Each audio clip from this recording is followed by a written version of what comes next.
క్రీస్తునందు ప్రియమైన వారలారా, శుభాలు. ఎలా ఉన్నారు? బాగున్నారా? నిన్నటి దినము ఎలా గడిచింది? ప్రభువుకు మహిమకరంగా జీవించారా? జీవించినట్లయితే ఆయనకు స్తుతులు. లేని ఎడల ఆయన మనల్ని క్షమించును గాక.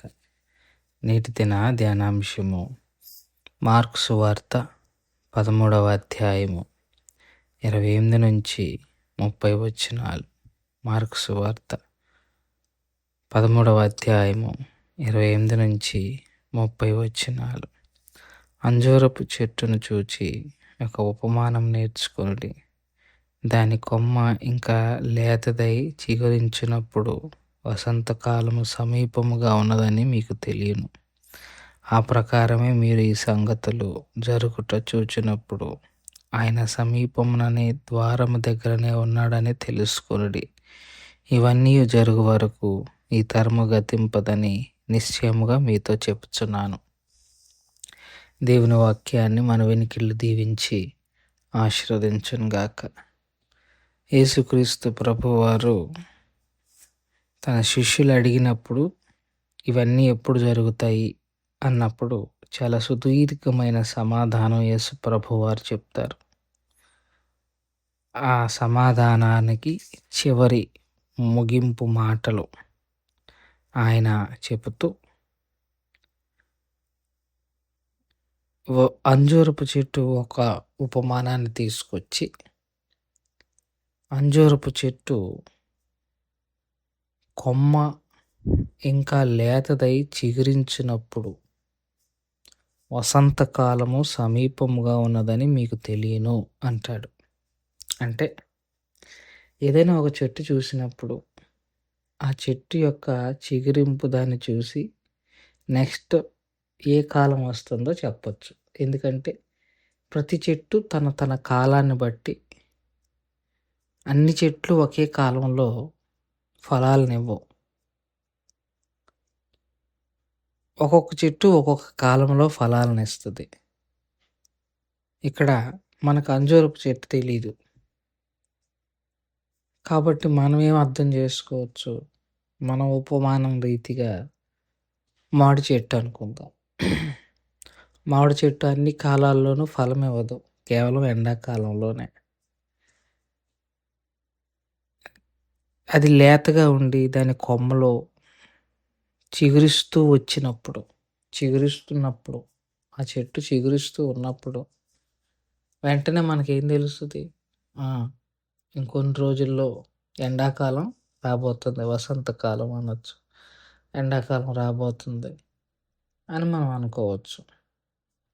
సో ఎండాకాలం వస్తుంది అనటానికి సూచన ఏంటి అని అంటే మామిడి చెట్టు చిగురిస్తూ ఉంది. సో అలాగే ఈ సంగతులన్నీ జరుగుతున్నప్పుడు మీరు కూడా గుర్తుపెట్టుకోండి, మనిషి కుమారుడు సమీపముగా ఉన్నాడు అని. అంటే ఒక సాధారణమైన క్రైస్తవుడు అంచనా వేయొచ్చు అని ప్రభువారు చెప్తున్నారు. ఇవన్నీ గుర్తుపెట్టుకోండి. భూకంపాలు, యుద్ధాలు వస్తాయి, కానీ అంతం అప్పుడే రాదన్నాడు. అంటే ఇప్పుడు జరుగుతున్నాయి అయ్యే. దాని తర్వాత స్టేజ్ ఇంకోటి ఉంది. అదేంటంటే హేయ వస్తువు ఉండరాని చోట ఉంటుంది అన్న విషయాన్ని ఆయన చెప్తారు. అప్పుడు శ్రమలు స్టార్ట్ అవుతాయి. హేయ వస్తువు ఎప్పుడైతే దేవాలయంలో బలిగా అర్పిస్తారో అప్పుడు శ్రమలు ప్రారంభమవుతాయని. సో ఇప్పుడు దీన్ని మనం గమనించుకుంటూ ఉండాలి. అందుకే ఇశ్రాయేలు చరిత్రను నిశితంగా పరిశీలిస్తూ ఉండాలి. ఇశ్రాయేల్లో జరుగుతున్న అప్డేట్సే ప్రభువారి రాకడకు కొలమానం. అక్కడ ఒక ఇప్పుడు ప్రస్తుతానికి దేవాలయమే లేదు, కానీ యేసు ప్రభువారు ఏం చెప్తున్నారు? అక్కడ ఒక బలిపీఠము, దాని మీద హేయ వస్తువు ఉంటుంది అని ఉంది. అంటే ఖచ్చితంగా ఇశ్రాయేల్లో ఒక అప్డేట్ మనం చూడబోతాం. ఏంటిది అది అంటే ఒక చిన్న సైజు మందిరం, దాంట్లో బలిపీఠం కట్టబడి ఉంటుంది. మందిరం, దాంట్లో బలిపీఠం కట్టబడి ఉంటుంది. ఈ మందిరం బలిపీఠాన్ని చూసినప్పుడు దాని మీద అంత్యక్రీస్తు వచ్చి హేయమైన వస్తువు అర్పించాడు అని అన్నప్పుడు అప్పుడు మనం జాగ్రత్త పడాలి. మనం మహాశ్రమల కాలంలో వెళ్తున్నాము అని. సో ప్రస్తుతానికి అదేం లేదు. కాబట్టి ఏం చేద్దాం? కంగారు పడాల్సిన అవసరం లేదు అంటావా? తెస్సలోనికైలకు రాసిన పత్రికలో ఒక మాట పౌలు భక్తుడు వాడతాడు. మనలాంటోళ్ళే ఇట్లాంటివి చూసి తెలివి ప్రదర్శిస్తారని తెస్సలోనికైలకు రాసిన మొదటి పత్రిక 5వ అధ్యాయంలో పౌలు భక్తుడు ఒక మాటను జ్ఞాపకం చేస్తారు. ఒకసారి చదువుతాను. సహోదరులారా, ఆ కాలమును గూర్చి ఆ సమయమును గూర్చి మీకు రాయనక్కరలేదు. రాత్రి వేళ దొంగ ఎలాగ వచ్చునో అలాగే ప్రభు దినము వచ్చునని మీకు బాగుగా తెలియను. లోకులు నెమ్మదిగా ఉన్నది, భయమేమీ లేదని చెప్పుకొనుచుండగా గర్భిణీ స్త్రీకి ప్రసవ వేదన వచ్చినట్లు వారికి ఆకస్మికముగా నాశనము తటస్థించును గనక వారెంత మాత్రము తప్పించుకొనలేరు. పర్లేదు, నెమ్మదిగా ఉందని అనుకోవచ్చు. అనుకోకుండా రాకడ తర్వాత సంగతి. నీ మీదకు ఇది రావచ్చు కదా! దీన్నేమంటారు? నాశనం నీ మీదకొచ్చి పడొచ్చు కదా! అది గుర్తుపెట్టుకోవాలని ప్రభు పక్షంగా విజ్ఞప్తి చేస్తూ, ప్రభువారు చెప్పినట్టుగా కొన్ని సూచనలు మనం జాగ్రత్తగా గమనించుకుంటే అవన్నీ జరుగుతాయి. ఇయన్నీ జరిగే వరకు ఈ తరము గతించదు. అంటే ఆ తరము అంటే ఆ 7 సంవత్సరాల ఇదిలో ఉన్నప్పుడు జరిగిన తరం. అంతేగాని మనందరం అని గాదు దానర్థం. ఆ తరం. మరి అందులో మనం ఉంటామో ఉండమో సెకండరీ. ఆ తరం గతించే వరకు మనకి ఎట్లాంటి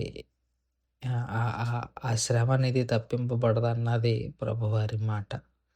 ఏదేమైనప్పటికండి అయి ఎలా జరుగుతాయి ఏంటి అన్నది మనం దాని మీద దృష్టి పెట్టే కన్నా ఎప్పుడు ఆయన మనల్ని పిలిస్తే అప్పుడు వెళ్ళటానికి సిద్ధంగా ఉంటే అదే మనకి క్షేమం అని మనం చేసుకుంటూ ఈ మాటల్ని ఇంతతో ముగించుకుంటున్నాను. దేవుడు దీవించి ఆశీర్వదించును గాక. ప్రార్థన చేసుకుందాం. మమ్మల్ని మిక్కిలిగా ప్రేమించిన మా ప్రియ పరలోకపు తండ్రి, మీ పాదాలకు స్తోత్రాలు, స్తుతులు చెల్లించుకుంటున్నాం. చెప్పబడిన వాక్యాన్ని బట్టి మీకు స్తోత్రాలు. విన్న వాక్యం మా హృదయంలో భద్రపరుచుకొని వాక్యానుసారంగా జీవించగలిగిన కృపా భాగ్యం దయచేయగలరని యేసు నామములో అడిగి వేడుకుంటున్నాం తండ్రి. ఆమెన్. God bless you.